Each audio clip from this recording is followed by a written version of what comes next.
Om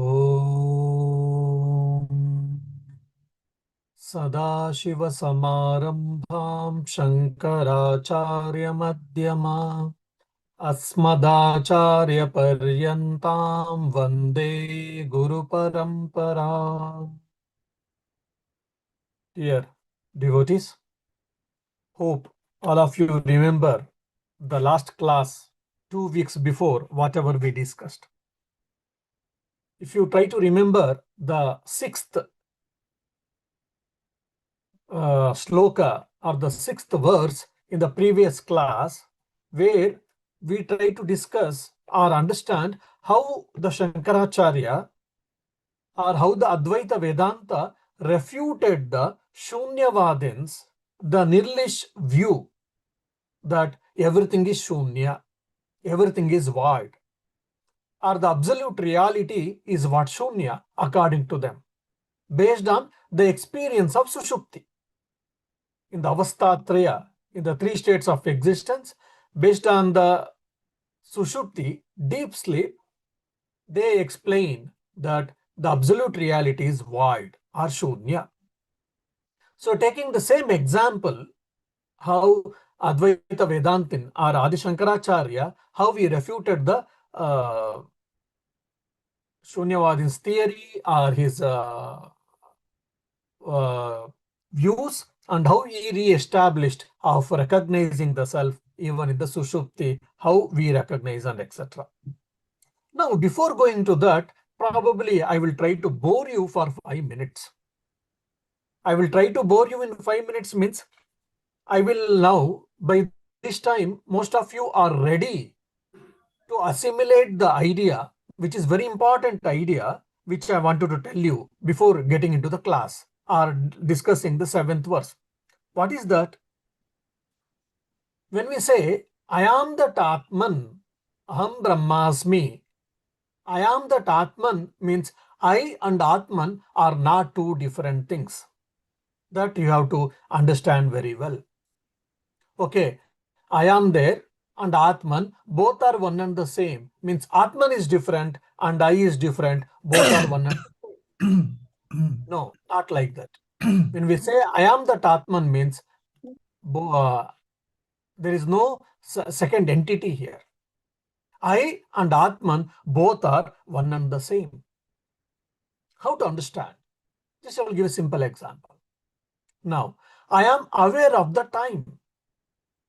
Okay, we are having today Dakshiṇāmūrti Stotra class at 7:30 in Indian time, 7:30 p.m. I am aware of the time. Now, I am aware of Shantivratananda taking class or now Shantivratananda speaking. I am aware of the mobile or I am aware of any gadget through which we are all listening or you are all listening the class. So you are aware of the time, you are aware of the class, you are aware of the external objects. Now, little going inside, I am aware of my body, physical body. I am aware of this physical body. Okay. I am aware of my mind because I am able to hear, I am able to think, I am able to understand, process the information. So I am thinking, I am hearing, I am listening. So I am aware of my actions, I am aware of my mind, I am aware of my thoughts also. Okay. Now here, aware of. Awareness but with aware of something else. Now here there is a subject and there is an object also. There is an awareness plus aware of something else is there.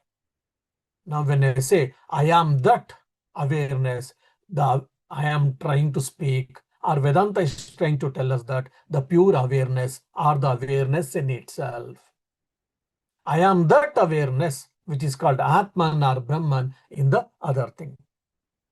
So I am the pure awareness. I am that Atman, Aham Asmi Brahma, I am Brahmasmi.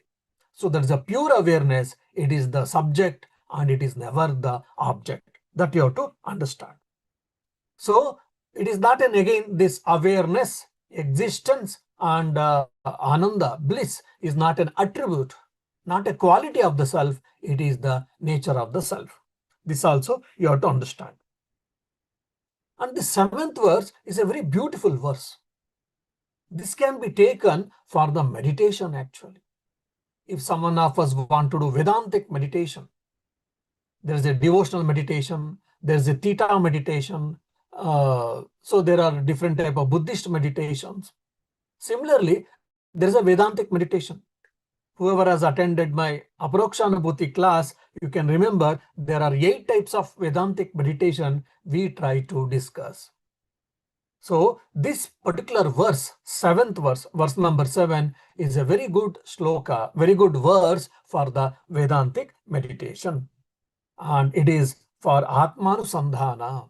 The shloka is meant for Atmanusandhana, means trying to know who am I, trying to remove the wrong notion, wrong cognition, wrong perceptions about who am I.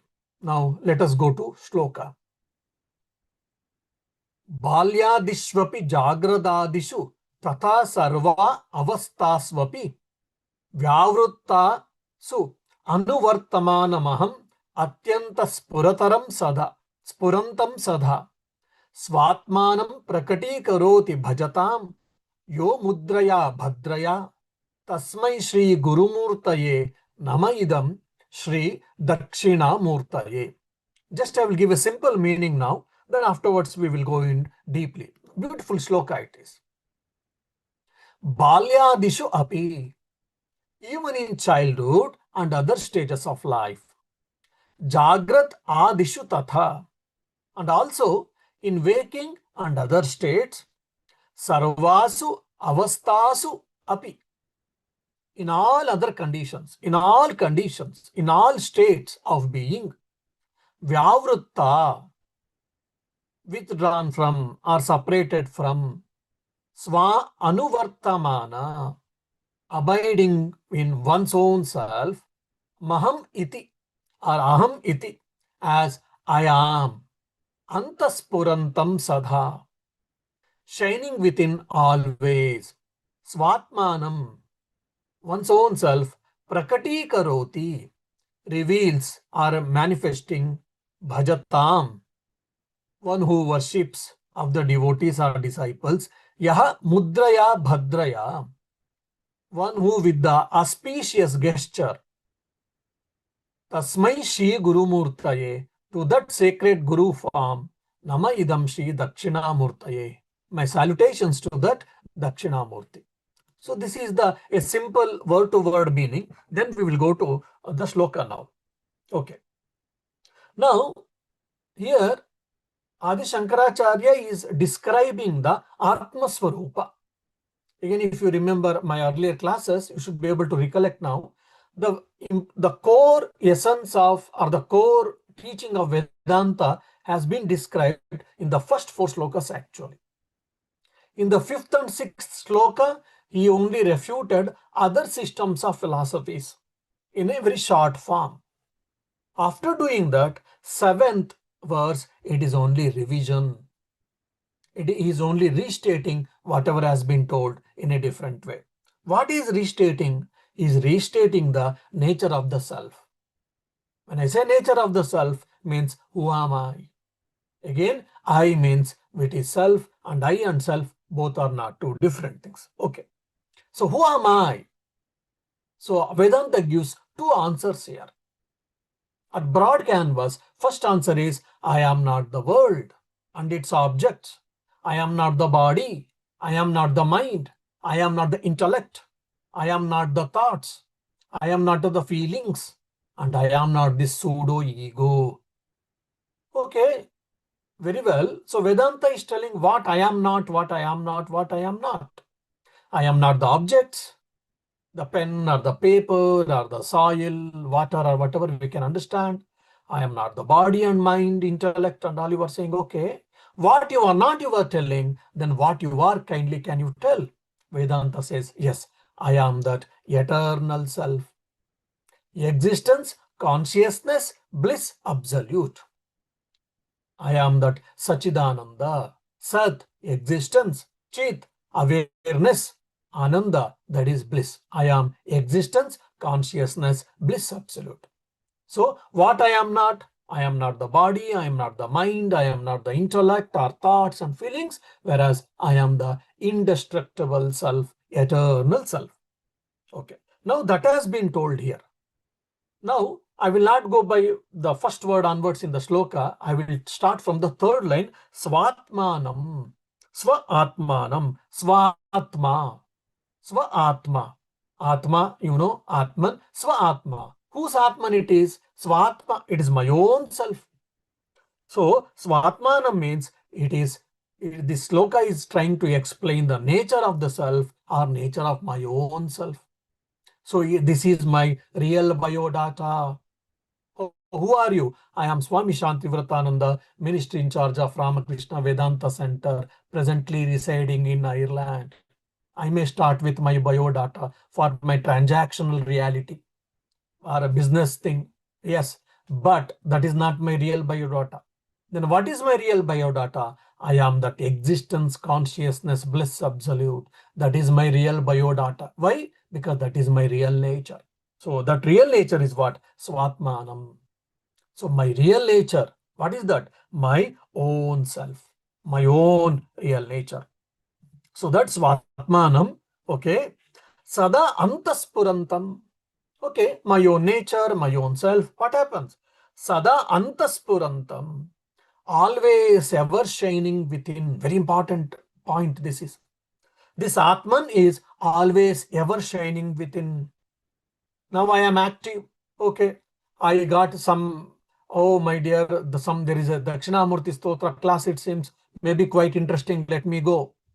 With all interest and inquisitiveness you came into the class, then you start hearing, then you might be feeling bored. So whatever the interest you got before the class, during the class it may not be. Or after the class, you may feel something different. So there is so much variation, isn't it? Sometimes you are attending the class, physically you are there, no doubt, but mentally I am not sure whether you are here or somewhere. Of course, it's an online class, first point. Second is, mentally you are there or not, I do not know. There may be a world tour in your mind. Mentally you might be doing world tour, isn't it? But that means you are mentally off. You are not mentally here. So here, sada antasphurantaṃ. Sada, always, antasphurantaṃ, ever shining within. Here, shining, ever shining means ever illuminating. Means always aware, I am aware of, or I am aware. For example, in the waking state, I am aware. But in the deep sleep state, I am not aware. Isn't it? It is not continuous. But here, as a self, I am ever shining, means I am ever cognizer, ever knower, ever experiencer, or ever shining means ever illuminator. And it is experienced by me always. I am that self, indestructible self. It is experiencing all the time. There is no time where I don't experience I am that self.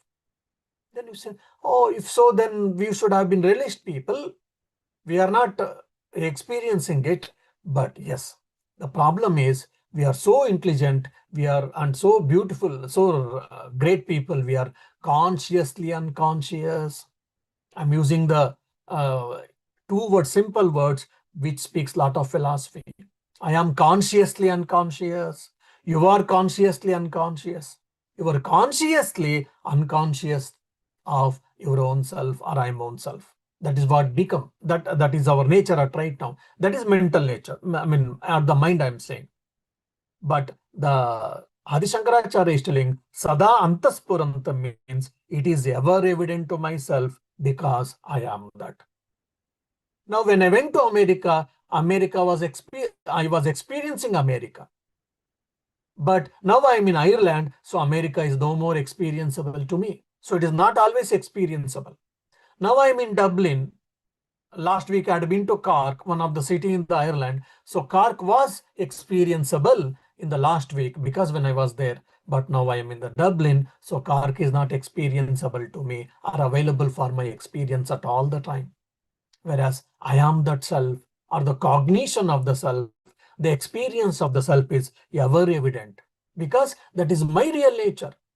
When we say sada sphurantaṃ, it is ever shining, means it is very evident.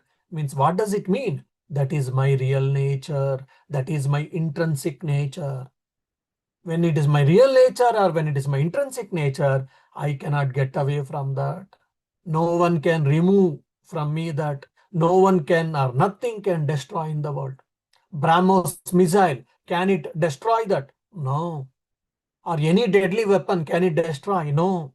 Can it deadly animal, can it destroy that? No. This body can be destroyed, but I am that indestructible self can never be destroyed. Why? If I am different from that, it is not available to me. For example, what comes from my birth to death? Parents, at some point of time, they will leave. Children will leave, or I will leave the children. Relatives will leave. Friends will leave. I may have to leave my house sometime. The body alone comes from my birth to death, but at the death, even it has to leave. Or I will leave the body, or body leaves me. Isn't it? But because I am different from the body, so body is also leaving me. But when I am that Atman, it never leaves me. It is always with me. So that's what we mean. Sada sphurantaṃ. It is ever shining, means it is ever shining within, means it is ever evident, means it is always available for my experience. Now things are not available for my experience, isn't it? We can very well understand by this time now. For example, you are in the market. Market experience was available at given point of time, but not all the time, because you are different from the market. But when you are the market, you cannot get away from the market.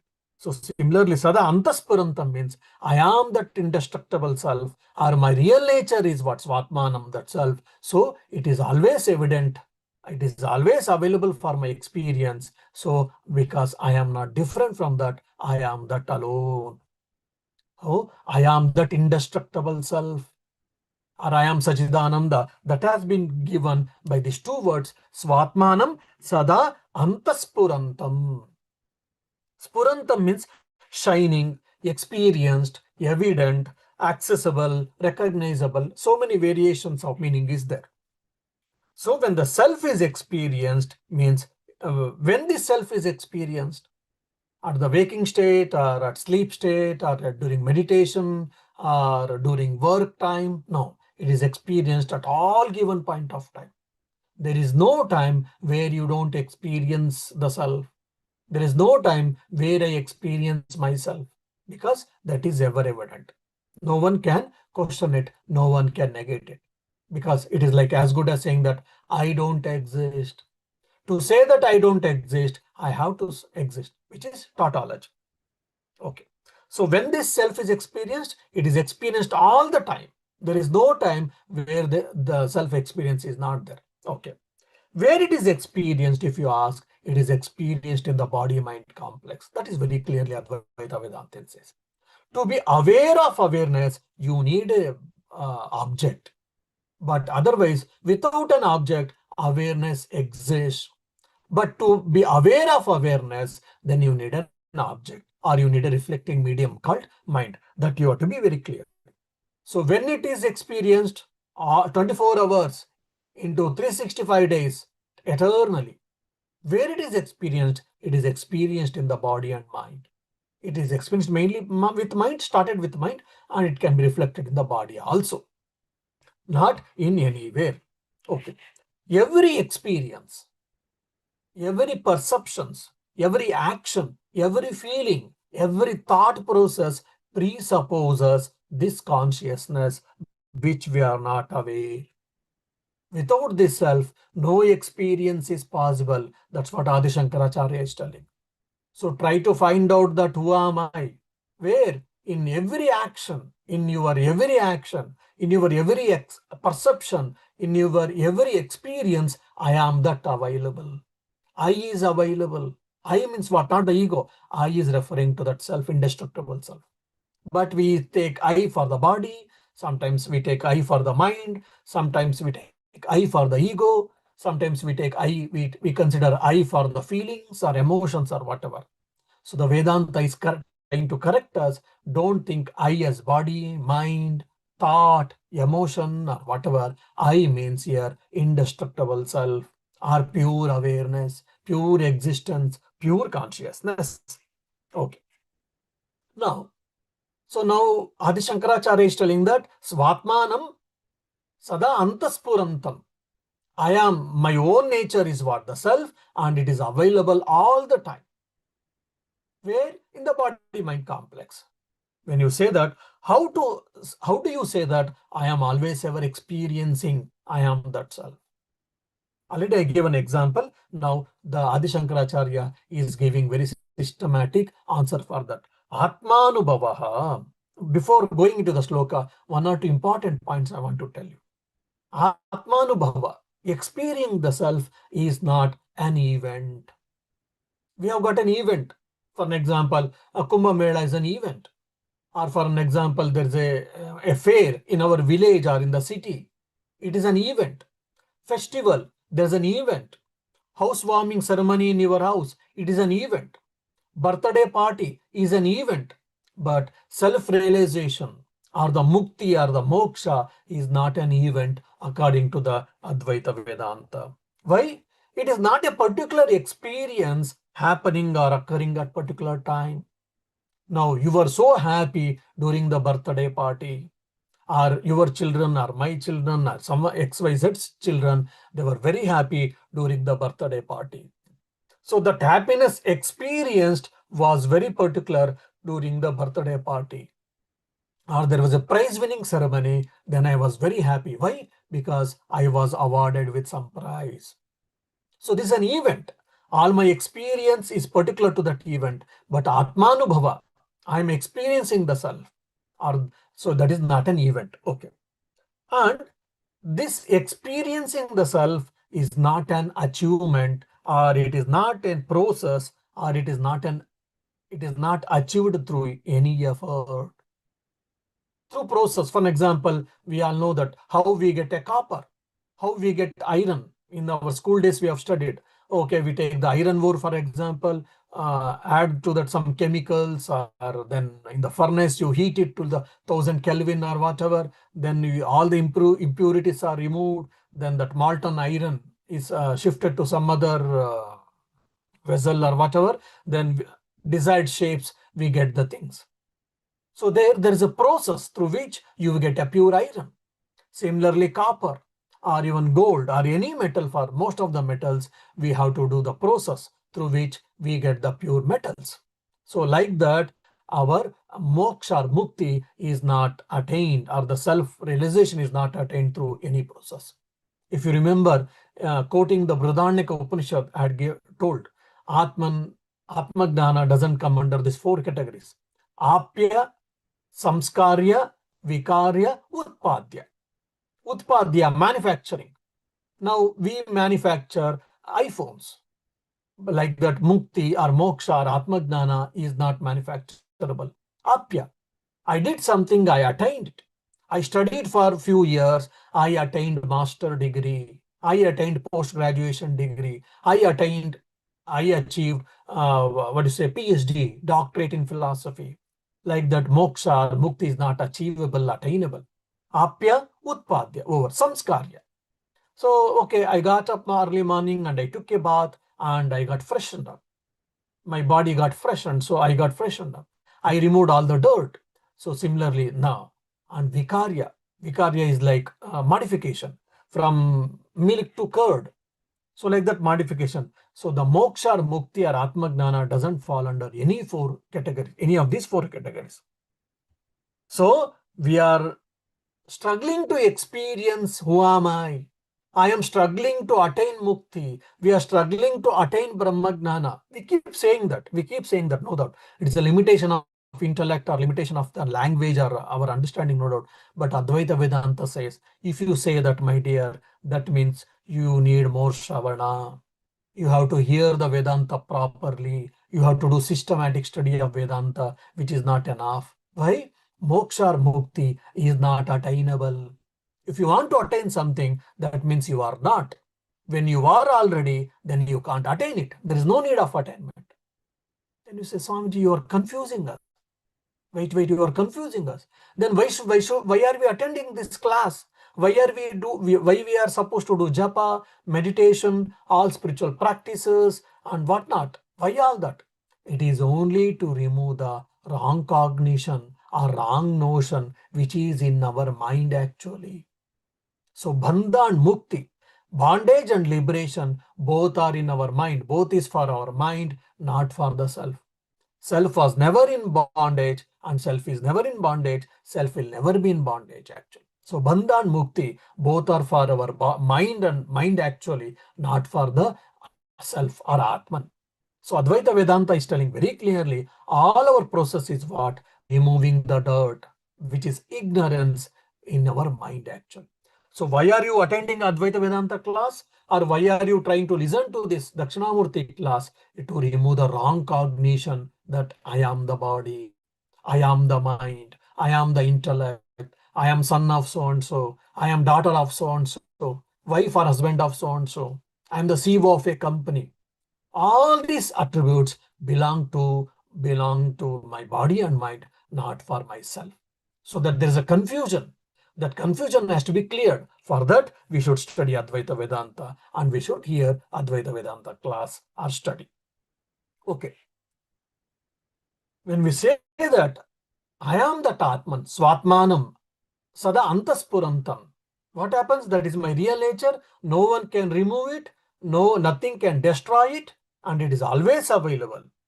And all my efforts are only to remove misunderstanding about the self, but not the real attainment. Okay. This much we have to understand. Okay. Now we will be going to the sloka. Vartamānaṃ. Vartamānaṃ means this experience that I am the self is continuously present. Swamiji, but we don't think that. But our experience is not. You are saying that Vartamānaṃ means that I am the self, this ever experienced Atman is continuously present. So I am, this experience is continuously present, you are saying that, but it is not so.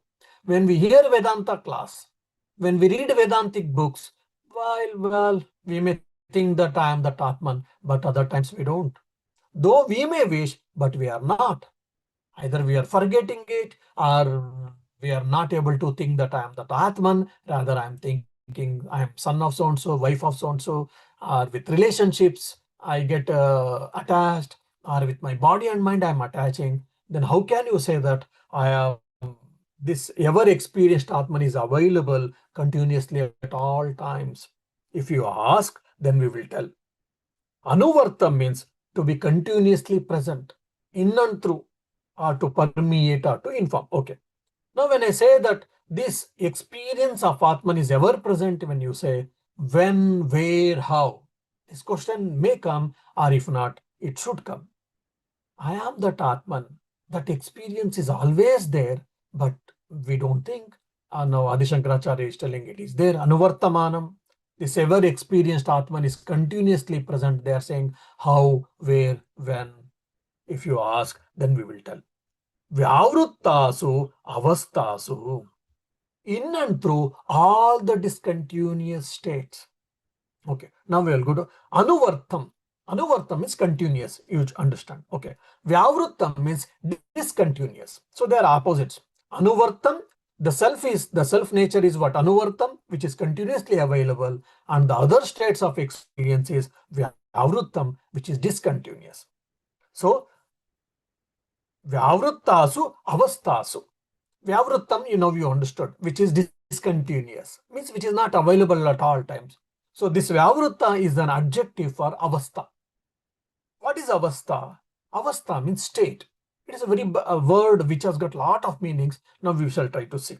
Now this avastha state, when you take it as a life as a whole life from our birth to death, the life phenomena, if you take as a state, then the author has broadly classified this state, avastha, into 4 categories. One is, we all know that, childhood, adolescence, young or youth, then old age. Okay, avastha means here bālyā, kaumarya, yauvana, vruddhāpya, which we all know that. Okay, life of a person in a day, it is whole life, Now, the life of a person in a day, if you consider, then he's giving that 3 avastha. So there are 4 avasthas over. Now 3 avasthas, different classification.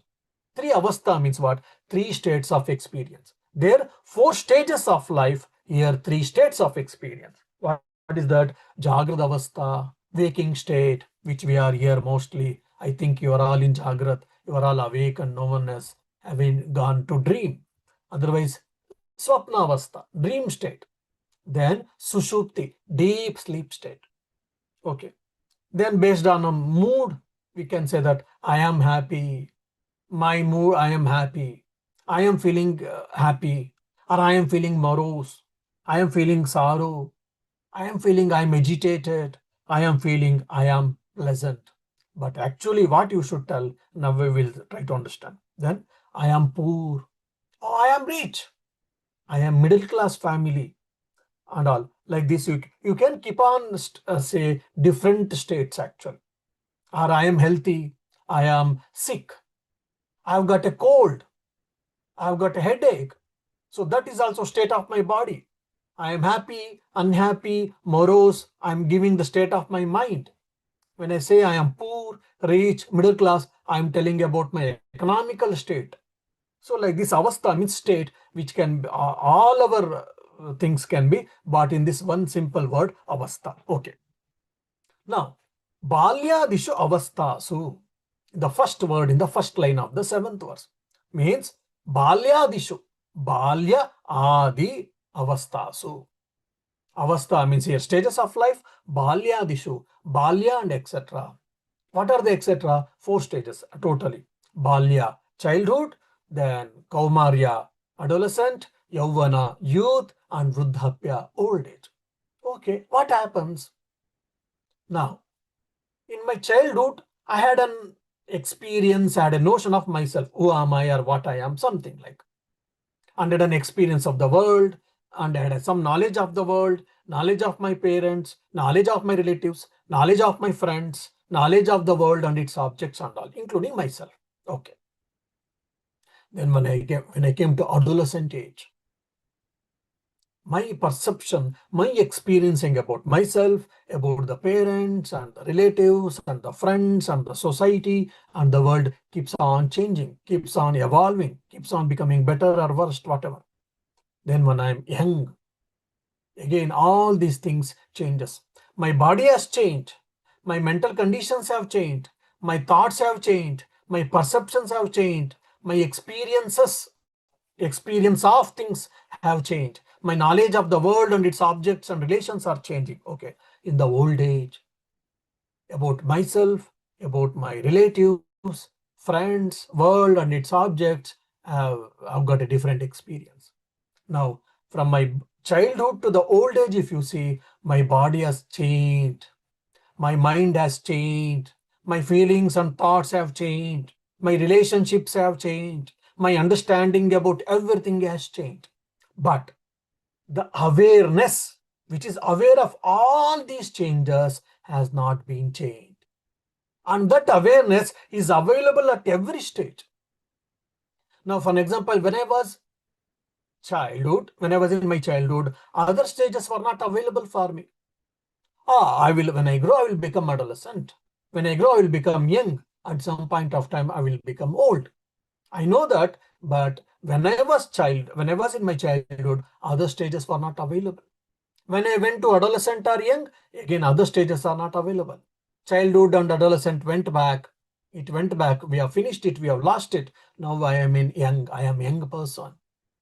So every stages of life is mutually exclusive. When you are childhood, you are not adolescent.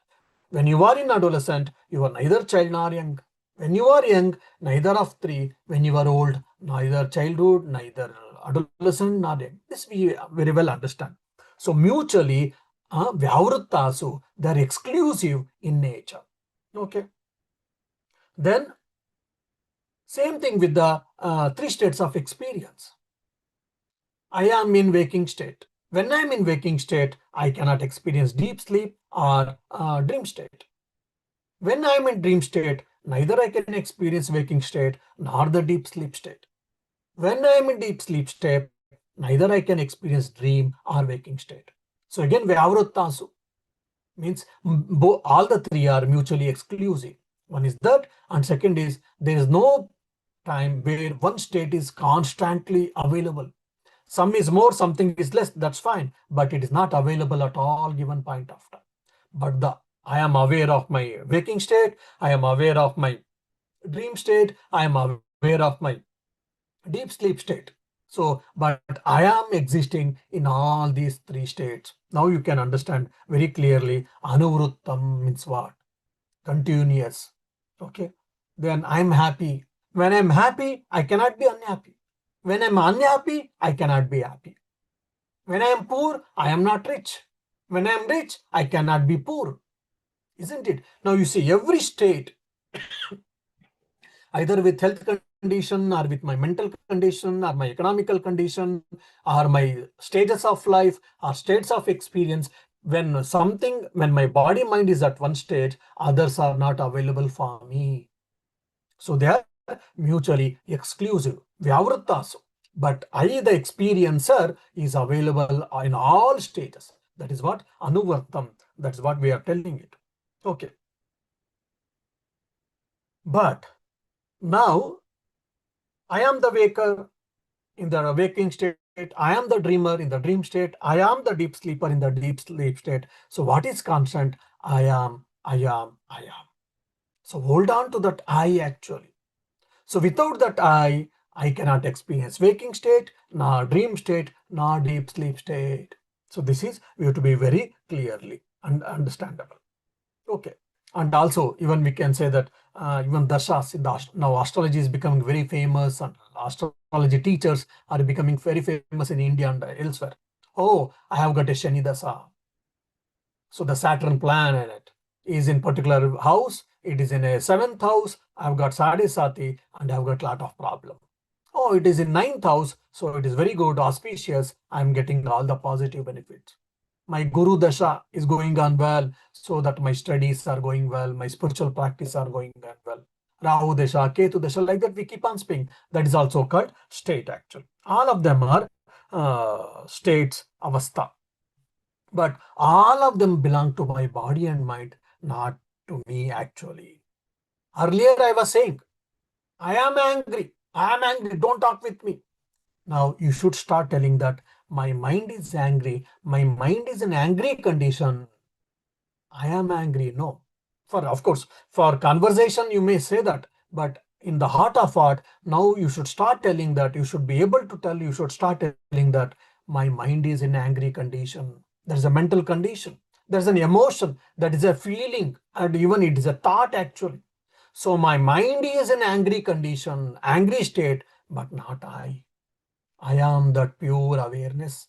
I am that pure existence. I am that pure blissful form which is unaffected by any of these things. I am fat. Oh, I am fat. What to do? How can I reduce my, the weight of the body? I am fat. No, my body is fat. I am weak. No, my body is weak or my mind is weak. I am sick. No, my body is sick. I am rich. No, my body and mind is rich. I am an achiever. My mind is an achiever actually. So now Vedanta is asking us to change or the shift the I from body, mind to the self. It is only cognition, mental process.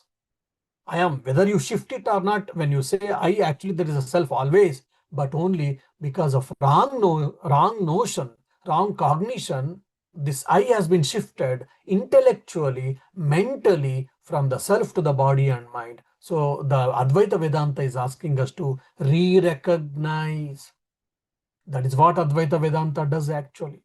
Why should we study Vedanta? Why should you learn Vedanta? Or why should you attend the classes if you say, I am not going to give you any new thing. I am only asking you to do some correction in your thinking.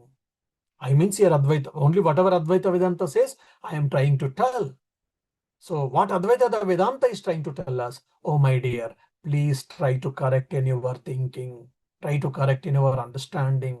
Means shift the I from body mind to the self. In other words, I always keep saying that my Gurudev used to tell, you will be traveling from what to so what. What to so what. So in other words, Jivatma, I plus attributes which is pertaining to body and mind, both were clubbed, both were mixed, which is not at all possible.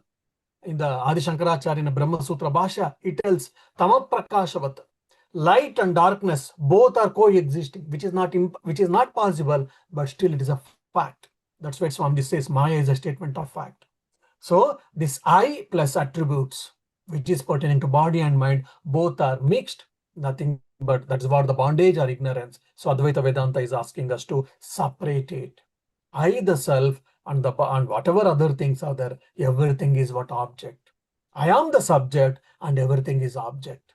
I, the subject, is experiencing all these things. Again, we start with the duality is there. Afterwards, only that I is there, only consciousness is there. Just we will go to little more thing. So you are trying to negate what I am not, and you are trying to hold on to what I am. Not physically. It is only intellectual process. It is a cognitive process. So all our sadhana, all our practice, spiritual practice is what? To remove the wrong cognition, which is in your mind again. Which is in our mind, we are trying to remove it, we are trying to wash it. Just for an example, dirt has been, some of the dirt has been on our body. By washing, we clean it. So similarly, by studying Advaita Vedanta, by thinking, rethinking, what happens? You are removing the dirt called ignorance. What? I am the body and mind. So I am means here Chit, and am means Sat. I am Sat and Chit. So I am pure awareness, conscious principle, and am that refers to Sat actually, that is existence principle, and Ananda, the Sat Chit Ananda. I am that Sat Chit Ananda. Ananda is blissful. When I get a chocolate, I am happy. When I don't get a chocolate, I am not happy. So my happiness or unhappiness is because of presence of something or absence of something. That is wrong actually. Chocolate can give neither happiness or unhappiness in itself. It is only my reaction towards it. Because I like it, the chocolate is giving happiness. If I don't like chocolate, then chocolate doesn't give unhappiness. Oh, my only problem is controlling eating chocolate because I love so much. I'm obsessed with the chocolate. For others, oh, is it so? I don't know. I don't have this problem. So chocolate itself doesn't have a problem. It is only problem in my mind towards my reaction or desire. Now I have got a bad temper. So the bad temper is only because of our nature, means mental nature. When you start thinking this in objectively, instrumental mode, then it is easy to control our thoughts, control our anger, control our feelings, control our emotions. I am stressed. Then you should start telling that my mind is stressed. I am not stressed. My mind is stressed. The moment when you can switch over that my mind is stressed, I am not stressed, you'll be able to handle it very beautifully. How? I'll give an example, which is we are all aware, and especially where Indians are very good, freelancers. We give free advice for anyone and everyone. People may not ask, people may not require, but we give free advices. We keep on giving free advices. And when we are giving advices, we become Plato, Aristotle, or Shankaracharya, Ramanujacharya. Oh, you should do this, you should not do this. What is there in this, all we keep on telling them. Now, when the same problem comes to me, then I am baffled. I am confused. I'm getting difficulties. I'm thinking that, oh, that some great thing is there, great difficulty is there. When it is with some others, I give so much easy upadesha, and when it comes, similar problem comes to me, I am not able to handle in the same way. Why? Because of the attachment with my body and mind. The moment when you start thinking, I am the self, and the problem is pertaining to the body and mind, in the instrumental mode, you'll be able to handle it in a very systematic way, in an easy way, and in a more organized way, or in more capable way. This is what Advaita Vedanta enables us. We can enjoy the life in better way. So I am that Satchitananda, existence, consciousness, bliss absolute, which is available in all the states of experience, in all the stages of life, in every state. But I am none of them actually. All of them belong to body and mind. I am ever pure self. So Atma Jnana or Brahma Jnana is not a new experience. It is not a new achievement. It is not a new step which you are taking, which you are attaining. Then what it is? It is only corrected perception of the ever experience I, excluding the attributes. In a simple language, it is only dehypnotization. I have been hypnotized that I am the body and I am the mind and so on so. But Vedanta is decoloring our mind or dehypnotizing it is doing. Vedanta is dehypnotizing. I am not the body and mind. I am that indestructible self which is available at all given point of time, at all stages, at every stages. So whatever we say, I'm happy, good, bad, right, wrong, everything belongs to body and mind, not for the self. So this is what adhyaropa apavad, superimposition and desuperimposition. So superimposition has happened already. Advaita Vedanta is asking us or enabling us to perform the desuperimposition. Then what happens? By practicing it, if you get achieved, if you well established in this desuperimposition process, your ignorance is removed. When your ignorance is removed, external difficulties might come and go, but we are not perturbed. You are not perturbed. You, before Brahmagnani, you had a headache. After Brahmagnani, you have a headache, severe headache. There may be pain, but you know that your body has got headache, but not you. So the suffering reduces. That headache will not shake you, will not trouble you, because you are that self or I am that self. So reclassification of experiences is done by Vedanta in the in the 7th verse, which is beautiful verse, which we can use for Vedantic meditation. So I am angry. So here I am is my real nature. Angry is pertaining to belonging to body and mind. I am thoughtful. I am belongs to me and thoughtful belongs to body and mind, or mind actually. So I plus ahankara. I plus ahankara is what Jivatma. So I minus ahankara is what Atman or Brahman. That is what actually the self-realization or moksha or mukti, what we say that. In the Nirvana Shatka, there's a beautiful thing. Name dvesha rago, name loba moho, mado naiva me naiva matsarya bhavaha. Na dharmo na chartho, na kamo na moksha, chidananda rupa shivoham shivo. It's a simple thing you can understand.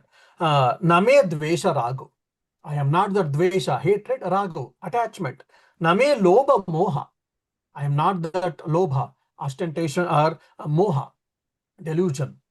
Mada naiva me. I am not even that mada, ostentation. Naiva matsarya bhavaha. I am not even that jealousy. Na dharma na cha arthaha. Here dharma belongs to values or the ethics. Na cha artha. I am not even that wealth. Na kamo na moksha. I am not that even desire or lustful thoughts. Na moksha. I am not even the liberation. Then what I am that? Chidananda rupaha. My real nature is what? Chidananda. Sachidananda. Shivoham Shivoham. And see one more example. When I was small, actually, I will tell this and I will end this class. When I was small, when I observed this, I was really mesmerized. There was a marriage in one of our relatives' house. So yes, we got a young girl, young bride or young girl. She came and married and all. Probably in few hours, unfortunately, there was a death in the family. So maybe after marriage, 3 or 4 hours is over, or 1 or 2 or 3, 4 hours over. Till then, she was someone else. But because now she is married and the death happened, she also started crying. Then I was observing. Before marriage, she was something. After marriage, is there any change in her body, physical body? No. Is it change in her skin color? No. Is it change in her any external appearances? No. But only in perception it has been changed. Till yesterday, it was something else. Oh, they belong to someone else. They are not ours. But after the marriage, the perception has changed. They are ours. He or she is mine. He or she is ours. As a result, just after a marriage, 1 or 2 or 3 hours, a person in that family where she was married, in that family someone died, she also started crying. What changed in her life all of a sudden in 1 or 2 or 3 hours? It is only perceptions. The whole life is full of perceptions. Yeah, so we will travel from what to so what. Then last line, prakaṭīkarōti. The teacher is revealing this Atmagnana, Brahmagnana. How?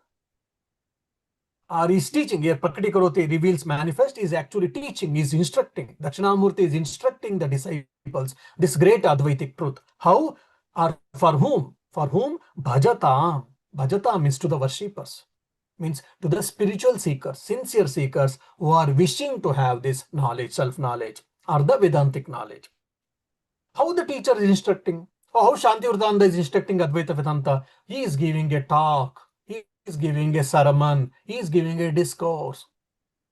So how Dakshiṇāmūrti is giving the teaching or imparting the teaching, if you ask, he is giving only through science, it seems. Behavioral psychology is very interesting thing nowadays we have no. We didn't go to this dhyana shlokas. There in the first shloka itself it comes. Maunam vyakya prakatita parabrahma tattvam.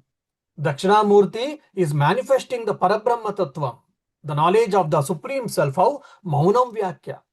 He is giving a commentary, he is explaining through his silence, just mere his presence, and people are able to understand. The disciples are able to understand what he wants to tell, what he wishes to tell. Then Acharyendram Kara Kalita Chinmudramanandamurtim. So he is holding the Chin Mudra.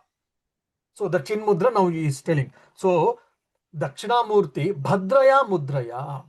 He is teaching, is imparting the knowledge to whom? To bhajatāṃ, to the sincere seekers. How? Bhadrayā mudrayā. Not by giving any talk, rather by sign language. He is sitting in a very simple, in a very smiling way, in a very pleasant way, and with a Chin Mudra. So through Chin Mudra, with this signal, sign language, he is teaching is imparting the Vedantic knowledge. What is the Chin Mudra? Bhadrayā mudrayā. Bhadra means auspicious. Mudra means hand gestures. We have got different gestures, different hand gestures in the pujas. If you have seen the pujas, if you have got a knowledge on the pujas, you'll be knowing it. So here mudra means we should take Chin Mudra. Well, in Chin Mudra, what it takes? There's a one standard accepted theory is what? This Chin Mudra is there. This Chin Mudra, we have got a round thing. So this is the union of individual self and the Supreme Self. Jivatma and Paramatma. How it is attained? How it is possible? One who has transcended these three gunas. Sattva guna, Rajo guna, Tamo guna. So the Jivatma has transcended all these three gunas and he has merged in the Supreme Brahman. This is what the Vedantic view has been given by this Chin Mudra. So through Mudra, he is teaching the Jnana. Chin Mudra is also Jnana Mudra. So he is teaching that. So, and my salutations to that Dakshiṇāmūrti who is imparting the Advaitic knowledge through Chin Mudra. This is the overall meaning of this 7th verse. Om Shanti Shanti Shanti Harihi Om Tat Sat Shri Rama Krishna Arpanamastu. Yeah, if you've got any questions, I'll be happy to answer, probably.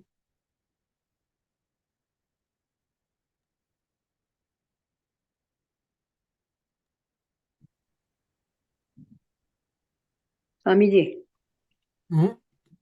ಅಲ್ಲ ಹಣ್ಣು ಬಿಡಿಸಿ ಅದರದ್ದು ರಸ ತೆಗೆದು ರಸ ಕೊಟ್ಟ ಮೇಲೆ ಇನ್ನೂ ಏನಾದರೂ ಕೇಳೋದಿದೆಯಾ ಅಂತಂದ್ರೆ ಏನ್ ಹೇಳೋದು Swamiji? Okay.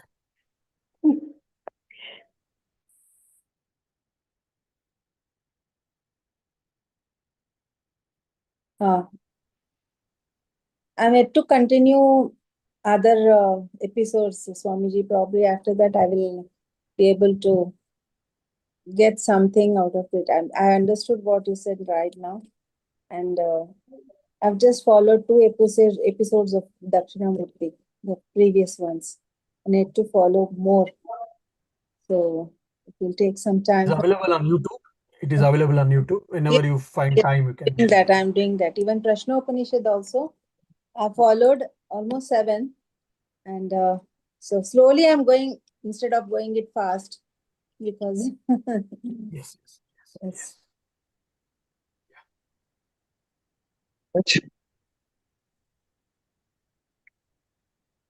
I think okay then. There is nothing, any serious question for anyone. Yeah, I hope so.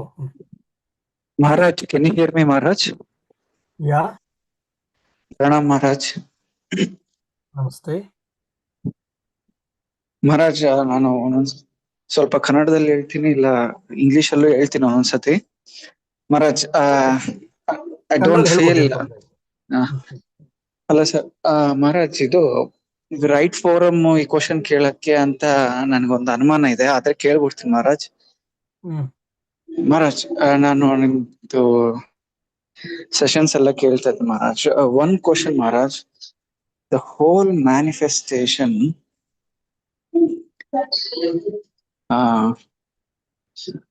the entire process is Maharaj, the subtle body moving to Brahmaloka and attaining the end of the cycle at the end. That entire manifestation to ಮಾಡ್ತಾ ಇರೋದು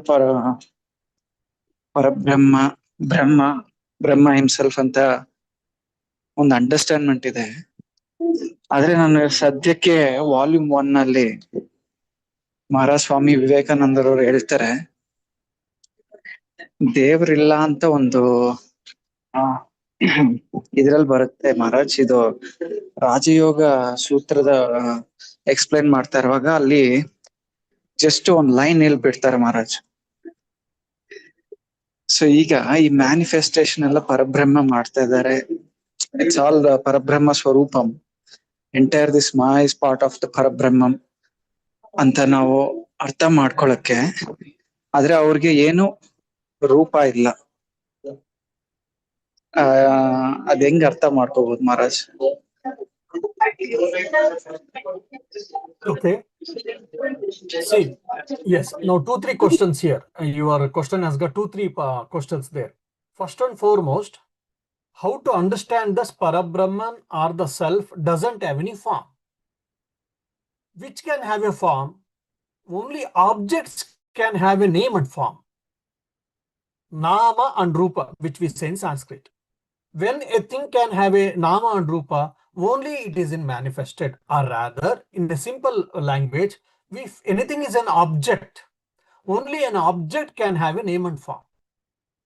Now, this Atman or Brahman or Parabrahman, it is the subject. When it is a subject, it can never have any name and form. So, as a result, Parabrahma doesn't have any name and form. Okay, that's the first point. Second is Krama Mukti. So, who attains Krama Mukti? Is Brahman is attaining Krama Mukti? No. Again, you probably today's class I have told very clearly, your Jivatma gets attaining Krama Mukti. Or in other words, your mind attains Krama Mukti. For example, in the Prashnopanishad last class, I had discussed all these things. One who does Omkara Upasana continuously, he attains Brahma Loka. Then, of course, in the Prashnopanishad, they use the word Surya Loka. So, he or she, an aspirant, that aspirant who does Pranava Upasana, he goes to Brahma Loka. Now, when an aspirant goes to Brahma Loka, means not the self goes to Brahma Loka. There is no place where self is not there. If that is the case, then how self can travel to Brahma Loka? Then who is traveling to Brahma Loka? Or who goes and stays in Brahma Loka? Is Upanishad is wrong? No. Upanishad is telling very clearly, the reflecting medium called your mind, or in other words, your Sukshma Sharira is going and staying in the Brahma Loka. So, at the end of cycle, then you get mukti or I get mukti, he or she gets mukti, means what? That subtle body gets disintegrated.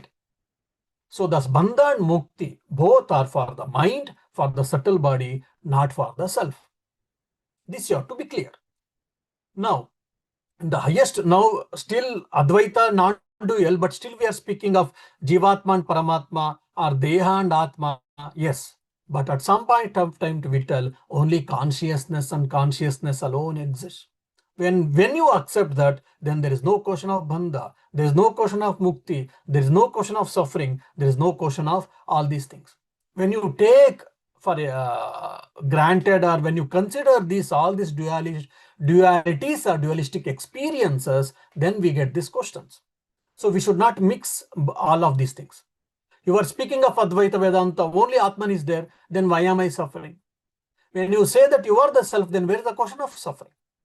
When you say you are suffering, means your body and mind is suffering, we tell them. And still Advaita Vedanta says very clearly, the objects are nothing but the waves in the consciousness, which is very difficult for quite a few people to comprehend, I know. The objects, I am perceiving an ice cream, I am perceiving this world, I am perceiving the mobile, I am perceiving Shantivratananda, I am perceiving XYZ, and all whatever we say, they are all nothing but they are the different waves in the consciousness. For example, you go to Bay of Bengal or Arabian Sea, there are so many waves. Small waves, bigger waves, biggest waves. Are they different from the Arabian Sea? No. What is the content of the waves? Water. What is the content of the Arabian Sea? Water. So is the waves are different from the ocean? No. So even the world is not different from these things. They are nothing but the waves in the ocean of Sachidananda Sagara. That is a bit higher things. So generally I don't tell often this because people will feel difficulty to comprehend it. Maybe at some point of time I shall try to tell this also. I hope Karthik, your questions are clear now. Thank you, Maharaj. There's one follow-up question, Maharaj. ಇದು